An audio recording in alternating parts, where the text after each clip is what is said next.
We've got a guest here with us. Christopher Isiguzo is the president of Nigeria Union of Journalists. He joins us here in the studio. Good morning. Thank you for coming on today and good to see you. Good morning. All right, so let's start off with Leadership newspaper here today, and the lead story, it's what, at least it's cherry. Good to actually see this Kaduna train attack. After 6 months in captivity, remaining 23 victims regained freedom. FG says it was a covert operation, no ransom was paid. PNB hails military. We're yet to see our loved ones, ascribed to the families, and then you see Abuja Kaduna train service to resume soon, NRC. So, wow, at least, oh yeah, and by the way, there's a picture right there of the remaining 23 victims of Abuja Kaduna train attack who were released yesterday, as the paper so captions. Who wouldn't be glad about this? Well, that's, like you said, cheering news that finally we have all of them out, you know, and for this past couple of months, there are people, those closely related to them, would have been going through harrowing period, harrowing experience, you know, and it's good that at last they're going to reunite with their people. And most interesting is the fact that the government said that no ransom was paid. It simply means that our security network, our security architecture, so to speak, is up to task and has succeeded in getting those people out. Well, we can't wait to have train services resume because we know what people are already going through, you know, going through our roads and all that, especially if you are going towards Kaduna and all that. So we can't wait to have the train service, and want to also get some words of comfort and confidence, you know, from the security system that nothing of such is going to repeat itself, because it's been quite a time, you know, that is not good in our national life, invading the train, the rail station and cutting away this number of people. So we believe that such will not repeat itself, so that people can once again enjoy, you know, train services in the country. Yeah, I think it's something a lot of people will be looking forward to. So I guess we'll wait on the NRC for that announcement, as it were. But this one is above this lead story, and you could almost miss it if you're in a hurry. APC governors blame campaign council for usurping duties of party leadership. So, I mean, well, they always say they will always have their internal issues and that at some point they will sort it out, but at least it's here on the front page. Well, that is party issues, like you observed.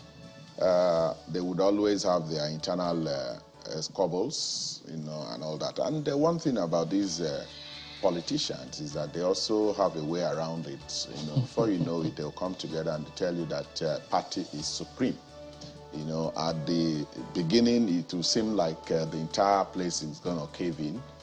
But with time, they would also begin to look at the bigger picture, you know, and see that, you know, fighting amongst themselves may not lead them to that El Dorado, so to speak. But what's your view about the coverage of the campaign so far from the part of the media and perhaps maybe social media as well?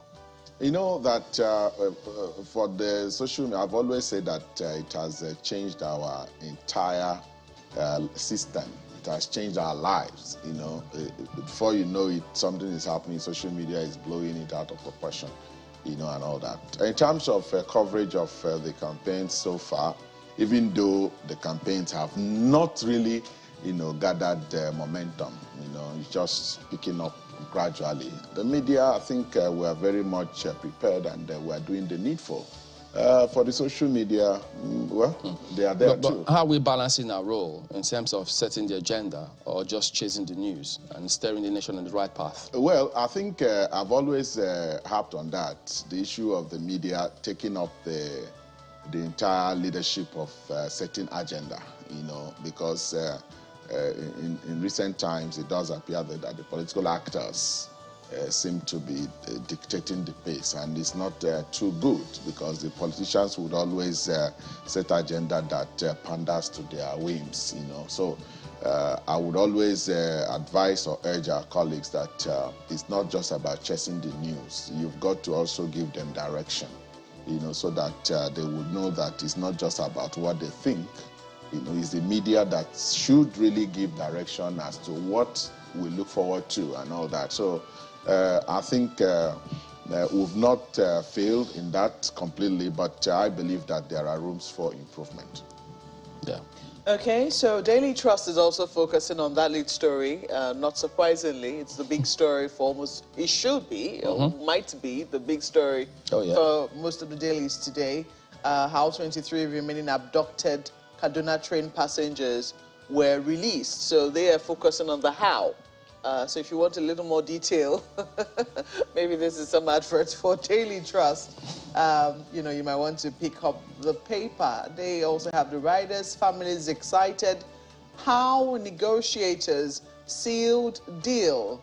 NRC to unveil plan on train service resumption. Recall that, you know, they had said initially it was even the families of those whose loved ones were abducted who said no, there is no way you can start a service when one group of passengers whom you took, you have failed to deliver to their rightful destination. Yes. And it was seen that much later the federal government saw reason and said no, we will indeed not open or resume services until we bring back these people.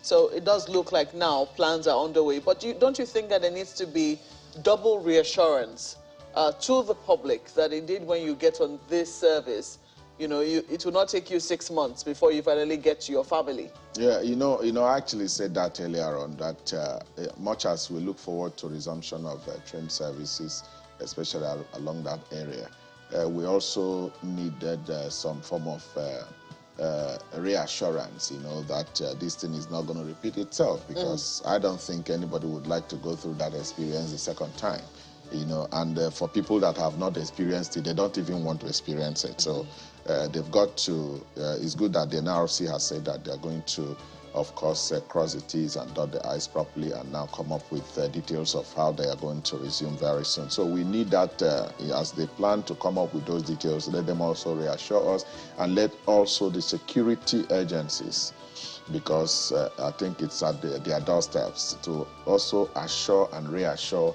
you know, all of us. When we talk about reassurance, what precisely are we looking to see? Because some people will say they would reassure you that nothing like that is going to happen again. But reassuring us actually is to tell us the steps they are taking, you know, practical steps. It's not just about we're on top of the matter, you know.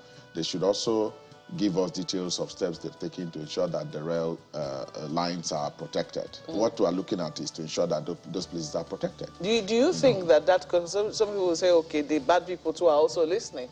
And at the end of the day, they're telling you how they're going to be protecting you. Those people will be looking for how to make sure that those plans don't work. Well, at least to a very large extent, if they tell us that these steps have been taken and we are doing this, then we don't expect them to give us all the 100% of their plans, because you also have the aspect of intelligence. They're not going to reel them out, because if they do, they would have succeeded in arming those who are trying to ward off, you know. So, but to a large extent, there are things they will do that I say, okay, it seems something is actually in the works. Happening. Okay. Yeah. Great. I'm going to look at two more stories. Senate approves 3.6 trillion naira petrol subsidy, 8.4 trillion naira borrowing plan for 2023. So it does seem from this that subsidy might still be around for a while. The story is on page 19. But the one I'd really like to focus on is this. World Teachers Day. 2 years after, federal government yet to implement teachers' new salary package. Oh dear. Yesterday was World Teachers Day, and in all fairness, in some instances, the teachers were celebrated, maybe from schools, etc. But as a public, do you think, maybe this is a little ironical, considering there's ASU strike, etc., have we really paid teachers the honor and the service, you know, which they deserve? I'm looking for the right words. Anyway, you know, when we were much younger, there is this saying that teacher's reward is in heaven. A cliche, so to speak, that their reward is in heaven. It does appear that they are looking, you know, towards that. You know, talking about not doing the needful in terms of agreements reached with them, it does appear it has become commonplace with us. Today we are having a very, very serious issue with members of the ASO, you know, and I believe that government should equally, you know, take time to look at the agreements it has reached with not just the teachers, other, you know, groups that are very critical to our national development, so that we don't just haste to sign these agreements without also having the intention of keeping to the terms of the agreement. So government must rise to the occasion and ensure that we don't also, you know, allow teachers to take the route of these university lecturers. All right, we've got more papers in Lagos. Well, that's right, Chamberlain. Let's take a look at this Nigeria. That's next on our lineup this morning. And this is what you see. 3 words: free at last. 6 months after Abuja Kaduna train attack, military secure release of remaining 23 hostages. And yeah, that's like the biggest story for today. And you understand why. It's taken us over 6 months to reach this destination. And as you've said, you can imagine the trauma, I mean, having to go through that on a daily basis for over 6 months. Goodness me. We'll definitely take a closer look at that subsequently. But this one interests me under the big picture. Anxiety as APC fails to announce date for campaign kickoff. Adamu says no cause for alarm. But it doesn't interest me as much as this next one, which I'd like you to, you know, speak to. ASU strike, appeal court urges out-of-court settlement. The irony is they've been trying to settle this out of court for what? Since February the 14th. And then they head to the court and court says, well, looks like you have to go back and settle this where you're coming from. Do you see anything coming out of this, even though there's hearing set for today? But do you think out of court can really sort this? Well, I think it's just for the parties to show an appreciable level of sincerity in these discussions. It's not like I said earlier on about sitting down and telling them what they need to hear. Let them show some sincerity. Yes, I was looking forward to, of course, the court doing this, because these are somewhat labor-related issues and all that. So they needed to have the parties sit down. It's not just about one party winning and another party losing, because the parties need themselves. They also people, they need government needs ASU and all that. So there must be that collaboration, understanding, sincerity of purpose in their conversations, in their discussions, in their meetings. So I believe that if they really begin to remove the ego, you know, thing about these discussions, something might still come out of these discussions. It's just about the parties laying down their guards and come to the discussion table with some level of, an appreciable level of sincerity. And I think that can help us get out of these woods. Just for mention, this story also makes its way to the front page of This Nigeria. INEC to deploy undercover agents to polling units to monitor elections. I mean, the sound of that alone sounds good enough, but you wonder just how well this will be implemented and, I mean, how far-reaching it will be. Yes, I mean, it's welcome, definitely, to reduce vote buying, voter inducement and all of that. So I guess I'll just wait and see how that plays out. Undercover agents for INEC. Interesting, and that features also on the front page of the Nigerian News Direct. But that's not the first place to touch on the front page of the Nigerian News Direct this morning. This big story chooses to trail the budget presentation expected from Friday, and that will be, of course, Mr. President's last budget presentation as head of state. And this is the way it's rendered. 19.76 trillion naira budget presentation. Presidency battles padding by MDAs.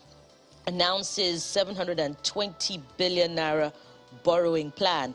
Reps commence process of scrapping MDAs. It's a page 21 read. And so much to, you know, pretty much unpack from that headline. Budget padding, another round of borrowing, and then the scrapping of MDAs, which would be, you know, the commencement of the implementation of the Oronsoi report. But let's start with the commencement of, battling of budget padding. It appears as if that is not going to go away from, you know, our budgeting process. So, Mr. Isiguzo, I'd like you to speak to this, really. Where do we go wrong in oversighting and in, you know, the scrutinization of the budget by the presidency before presentation to the National Assembly? And of course, this is also a follow-up to the letter sent to the Senate by the ICPC chair discovering 300 billion naira budget padding by MDAs in 2021 budget and 100 billion naira in the 2022 budget, not to mention, you know, other inclusion in the budget of, salaries for ghost workers. Well, I think the issue of budget padding, we have always had it in our budgeting system over time. But I thought that by now we would have been able to perfect the fact that when we come up with our budget, they must be properly scrutinized and the needful done.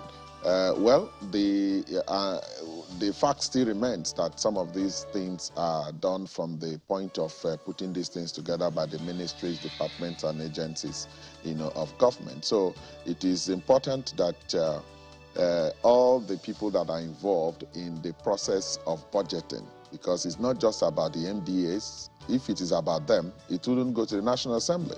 So the first stage is the MDAs putting it together, of course the presidency looking at it critically, and before they send to the National Assembly. So all these people are involved in these whole processes of that will eventually culminate in the final document that becomes the appropriation act, as the case may be. So it's not just about the MDAs. So even if the MDAs have done something that is not proper in terms of as far as budgeting is concerned, other people that are equally involved in the processes should take critical look, scrutinize the documents, and ensure that what comes out reflects the mindset of the president that is presenting it, as the case may be. So these are the things we must do. So the MDAs, the presidency, of course, the members of National Assembly, they should ensure that some of this document that is presented to Nigerians, we don't continue to go through this back and forth. Look at, like you said, the discovery by ICPC and the rest. It also casts a snag on the people that are involved in this budgeting process. So we must be more committed to ensuring that what we bring to Nigerians reflect their yearnings and aspirations, and not just about somebody talking something somewhere that with the sole intention of benefiting from same. Scrapping of MDAs by the House of Okay, well, let's go ahead. Take a look at New Telegraph. It's the next paper here. Arewa Consultative Forum. 2023 polls of great concern to us. Okay. It's getting conflicting here. Okay, look at the right there here. Warns politicians against thuggery rigging to meet presidential candidates. Says insecurity, Nigeria's biggest tragedy, tasks FG on flooding. So, should everybody be concerned about the elections? Of course. It's a very, a make or mar election, actually, And it is a unique transition process. It's not just about the president handing over to himself or going through an election that he will take part in. Now we're going to have a new set of leaders as far as the president and the vice president are concerned, so that makes it more crucial for all of us, So I want to believe that all the actors involved in this whole thing, of course the media, the election management body, and the political actors, and all of them, they must bear in mind that any error, that we make in the process of this electioneering is going to appreciably undermine Nigeria's democracy and, of course, the country. And then at the bottom strip, same faith candidacy. Catholic Church is non-partisan, but I won't vote APC. That is ascribed to Cardinal Onaikon. And then says ruling party has to accept responsibility for its decision, describes Governor Lalong's acceptance of campaign DG as political. And then you also see governors, our hope to win, says Adamu, as PGF, PCC, NWC meet. Well, we have to go check that out. But I'm going to go ahead and jump to above this lead story. This is about the economy. World Bank, Nigerians, others account for 60% in extreme poverty. And that is, it says that there's this report titled Poverty and Shared Prosperity Report, which was released yesterday. Well, I think by the last check, we about the poverty capital, you know, and we're not surprised when we go see these reports, you know, come out. They are clearly pointing at the obvious, you know, that there is an increased level of poverty in the land, and there must be steps. And that's why I said the coming election is very, very crucial. You know, we're going to look at capacity. We're going to look at antecedents. We're going to look at capability of somebody. It's not just about, it's not just about primordial sentiments. Because I was wondering, we must begin to downplay them. We see governments time and again. Governments always say that we're doing certain things, we're taking certain measures to ensure that the economic indices, you know, come out a lot better. But most times you see the indices going south. So how do people relate with those narratives of government and the economic figures, as it were? Well, you know, most times there will be that genuine intentions, you know, from the person on whose table the buck stops, you know. But what about the people that line up the entire process? It's not just about an individual. There are other people, you know, in the whole system. So do they also have the same genuine interests of the people at heart, you know? So these are the things we are going to be looking at. That's why it's important that whoever comes, we must also look at the person's ability to assemble capable hands that would help such a person achieve his campaign promises, you know. Because if you just come there and you end up staying 1 year without, and at the end you bring a group of people that don't even believe in your manifesto and all that, of course your guess is as good as mine. Most of these policies, like you said, will go south.